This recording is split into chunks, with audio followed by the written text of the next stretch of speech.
Alright, assalamualaikum everyone. Welcome back to Pepe video update today. And the market has been moving. Bitcoin is moving. Pepe is moving as well.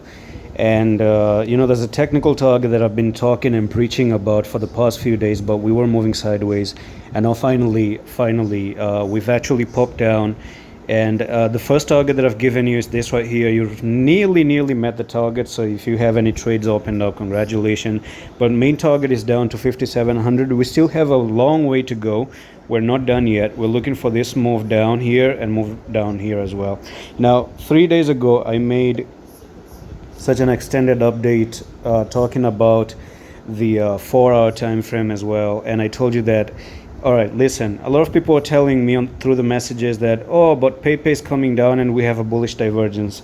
Don't you see, it was very well explained, and I told you that, yeah, those are the things that I talk about in my trading course as well, that you have a demand zone, you've lost the demand zone for the first time. That to me was a very negative statement, okay? You have to really pay attention to the logic of the charts and not your own emotional reasoning. So the thing is that since you came down, you moved down, you made a flag like this, you broke below the flag, you have a technical target down here which hasn't been met just yet, and on the 4-hour time frame we have 3 black crows. Okay, so 3 red candles here.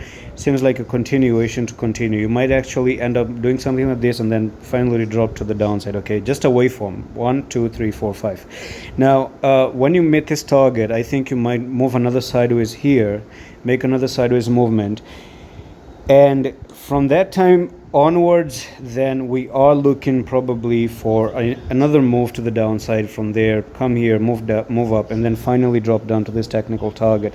Now, I will say that this may be a very good place for having some little bit of a bids, and buying bids can make sense. Okay, I do think you might take a rest down here, and in the future, if things go good, we might have a very big pump as well to the upside. Now, I'm not saying it's definitely going to do that, but at this zone you might end up having some few trades, okay, just with some few tight stop losses as well, because what I'm about to tell you right now is the following. You don't have any support until here, down here. You see that? You don't have any support. Look at this, okay? You don't have any support. So even if you end up coming down to this technical target and you tell me that it's going to come down here, I might say it's a possible scenario. And a lot of people are going to troll again, but that's all I get. Even though, we've been doing this thing 90% of the time, I've just been saying things and they've just been going along. I don't even know if this videos is getting to the people who need to see these videos, but anyways, that's up to you. It's your responsibility. When you like it, it actually gets more power to spread, because YouTube says, okay, it's getting a lot of likes, getting a lot of comments, let's just push it to other people. It's an interesting video. So yeah, do watch it, do like it. That's the least you can do to support, and that's it. I'm going to see you in the next one. Allah Hafiz.